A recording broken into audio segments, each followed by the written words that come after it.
की जय। बोलो सियावर रामचंद्र की जय। सत्यनारायण भगवान की कथा में 5 अध्याय हैं। 5 अध्याय देने का तात्पर्य ये है कि 5 तत्वों से जीव का शरीर बना है। प्रथम अध्याय भक्ति का है, शक्ति का है, सामर्थ्यता का है और अन्य 4 अध्याय हमारे 4 पुरुषार्थ हैं। जीव को कलयुग में 4 ही पुरुषार्थ चाहिए, धर्म, अर्थ, काम और मोक्ष। वो 4 अध्याय हैं।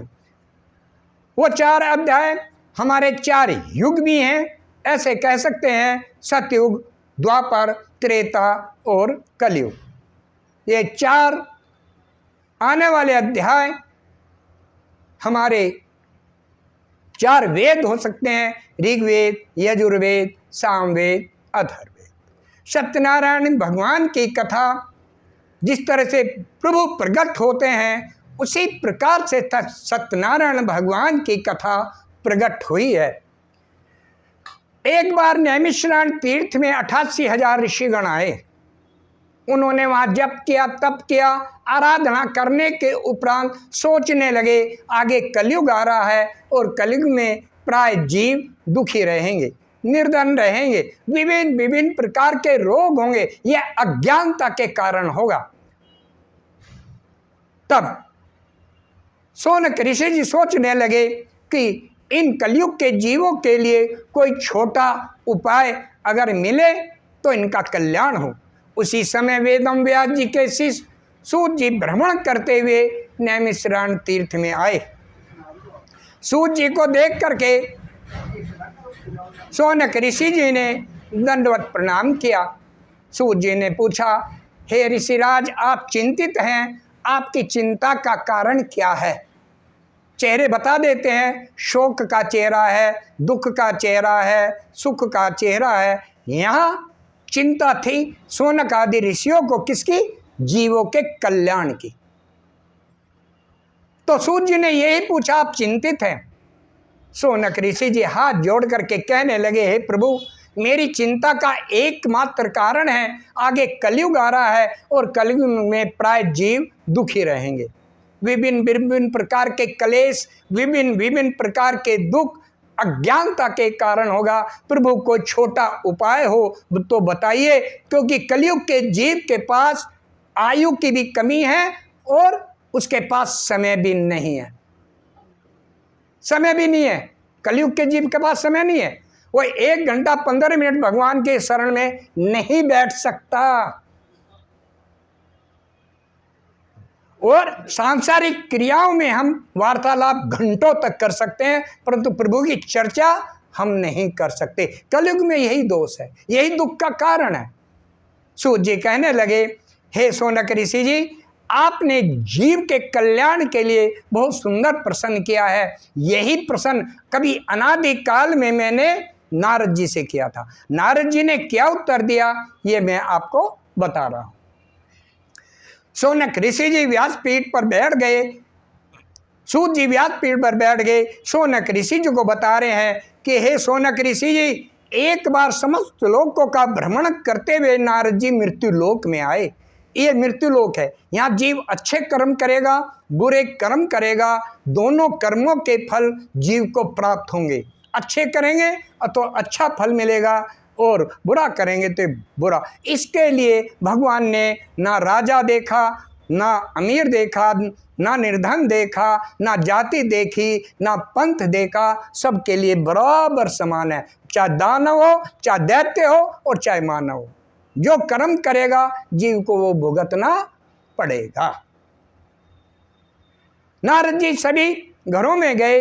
कहीं उन्होंने दरिद्रता देखी, कहीं आपसी कलह देखे, कहीं रोग देखा है, कहीं दरिद्रता देखी, आंखों में आंसू आ गए। सोचने लगे ये सब अज्ञानता के कारण है, प्रभु की शरण कोई नहीं है। उसी समय नारद जी ने सोचा, इन जीवों के कल्याण के लिए किस देव के पास जाऊं? क्या मैं शंकर भगवान के पास जाऊं? क्या मैं ब्रह्मा जी के पास जाऊं? तब उन्होंने सोचा, सृष्टि के पालनहार विष्णु भगवान है, क्यों न भी विष्णु भगवान के पास जाऊं। ऐसा कह करके नारद जी बैकुंठ लोक को चले और बैकुंठ लोक में वहां जा करके उन्होंने टेर लगाई, हे पार ब्रह्म परमेश्वर, हे योगेश्वर, हे कृपा निधान, हे जगत के पालनहार, आपकी जय हो, आपकी जय हो, आपकी जय हो। उस समय विष्णु भगवान क्षीर सागर में थे, शेष सैया पर विराजमान थे, चतुर्भुज रूप में थे। जगत माता लक्ष्मी जी उनको पैरों दबा करके उनकी सेवा कर रही थी। जैसे नारद जी ने टेर लगाई, उसी समय भक्त की टेर सुन करके प्रभु खड़े हुए और वहां आए जहां नारद जी थे। नारद जी को देख करके विष्णु भगवान ने कहा, हे नारद, कहां से आपका आगमन हुआ? आपके अंतःकरण में, मन में क्या प्रश्न है? आप चिंतित दिखाई देते हैं, चिंता का कारण क्या है? नारद जी ने कहा, प्रभु आप सर्वव्यापी हैं, सर्वव्यापक हैं, सर्वे सर्वा हैं, सर्वगुण संपन्न हैं, सर्व हृदय आम्य हैं, आप सब जानते हैं मैं कहाँ से आ रहा हूँ। फिर भी लोकाचार के लिए अगर आप पूछ रहे हैं तो मैं मृत्यु लोक से आ रहा हूँ। और प्रभु वहाँ मैंने प्राय जीवों को दुखी देखा, प्रभु इसके निवारण के लिए कोई उपाय बताइए, क्योंकि कलयुग के जीव के पास समय नहीं है और उसकी आयु भी बहुत कम है। वो उतना प्रयास नहीं कर सकता 4-4 घंटे 2-2 घंटे माला ले, ओम नमः भगवते वासुदेव का जाप करे या कोई यज्ञ करे, क्या ये अनुष्ठान करे, तो उसके पास इतना समय नहीं है। प्रभु उपाय छोटा हो, परिणाम ज़्यादा हो, ये कलयुग का जीव चाहता। कम उपाय हो, छोटा उपाय हो, परिणाम ज़्यादा निकले। विष्णु भगवान मुस्कुराए। विष्णु भगवान कहने लगे कि हे नारद, 84 लाख योनियां हैं, 83,99,999 जब योनि जीव पार कर लेता है तब उसे मानव की योनि मिलती है। और मानव को सब पता है, क्या सत्य है, क्या असत्य है, क्या धर्म है, क्या अधर्म है, क्या पुण्य है, क्या पाप है, और किसी को पता नहीं हो सकता। क्या जीव जंतु को पता होगा? क्या पेड़ों को पता होगा? क्या पशुओं को पता होगा? नहीं, जीव को सब पता है। चोरी करना पाप है, इसका परिणाम फिर भी हम चोरी कर लेते हैं। झूठ बोलना पाप है, दोष लगता है, फिर भी हम झूठ बोल लेते हैं। बोलो सत्यनारायण भगवान की। विष्णु भगवान कह रहे हैं कि हे नारद, सभी जीवों को अपने कर्मों का फल भुगतना होगा। अगर आप चाहते हो कि जीव का सुमंगल हो तो वो 16 प्रकार से मेरी पूजा करे। कितने से? 16 माने 16 प्रकार से मेरी पूजा हो।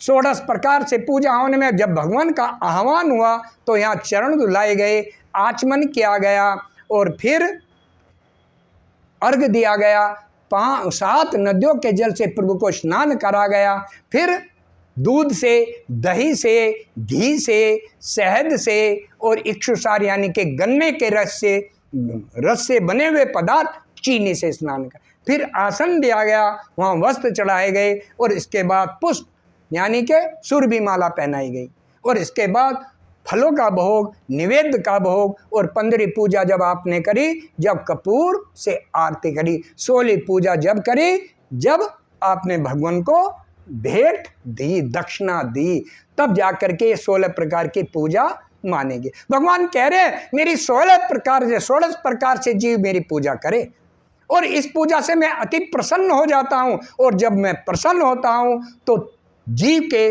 3 तापों का अंत उसी समय कर देता हूं। कौन कौन से? मैं उसके शोक का हरण करता हूं, मैं उसके दुख का हरण करता हूं और मैं उसकी चिंताओं का अंत कर देता हूं। शोक भूतकाल का, दुख वर्तमान के और चिंताएं भविष्य की। परंतु जीव को मुझे 3 वचन देने पड़ेंगे, क्योंकि हे नारद, बगैर दिए कुछ भी प्राप्त इस संसार में नहीं होगा, नहीं होगा, नहीं होगा। आपकी जितनी भी तनख्वाह है फ्री में है, कुछ दे रहे हो क्या दे रहे हो? टाइम दे रहे हो, समय दे रहे हो, तो वो तनख्वाह दे रहा है। इसलिए भगवान कह रहे हैं कि मुझे कुछ देना होगा। भगवान ने धन नहीं मांगा, भगवान ने 3 चीज मांगी है। क्या मांगी है? मुझे भक्ति दे, मुझे श्रद्धा दे और मुझे सामर्थ्यता दे। जब भगवान की कथा लिप्त हो जाए पूरे दिन, आज ये लाओ, आज ये लाओ, आज ये लाओ, आनंद है, आज मेरे कथा होगी, आज मेरे कथा, ये भक्ति, श्रद्धा, पूरा विश्वास रखें भगवान पे, जो जिसके हेतु मैं कथा कर रहा हूं वो पूर्ण होगी। और श्रद्धा, सामर्थ्यता बैठने की, जब तक कथा हो भगवान की शरण में बैठा रहे। हो ये सो ही जो राम रचे राखा, को कर तर्क बढ़ावे साखा। कुछ नहीं। भगवान कहते हैं जो इन तीनों वचनों को मुझे दे देता है तो मैं अति प्रसन्न हो जाता हूं। धनवान तो उसे बनाता ही हूं, और किसी के संतान नहीं हो तो मैं संतान की प्राप्ति का कारण भी बन जाता हूं। नारद जी हाथ जोड़ करके कहने लगे, हे प्रभु, अब आप ये बताइए, ये कथा किस दिन करानी चाहिए? विष्णु भगवान कह रहे हैं, ध्यान से सुनिएगा इस शब्दों को, विष्णु भगवान कह रहे हैं 365 दिन मेरे हैं, जब कथा प्रकट हो जाए हृदय में उससे अगले दिन रख देनी चाहिए। इसमें विलंब नहीं करना चाहिए, क्योंकि ये कथा रोज नहीं आती, कथा प्रकट होती है। जैसे ही प्रकट हुई भगवान देने आने वाले हैं, तुरंत कथा रख दे, 1 सेकंड की भी देरी ना लगाए। कोई मेरे आएगा नहीं आएगा उसका कोई लेना देना नहीं, भगवान की कथा रखें, भगवान सही समय पे आएंगे और जीव का कल्याण करेंगे। उस दिन ब्राह्मण को भोजन कराए, दक्षिणा भेंट दे करके ब्राह्मण से आशीर्वाद ले, यही कलयुग में विधान है। श्रीमन नारायण नारायण नारायण, गोविंद नारायण नारायण नारायण।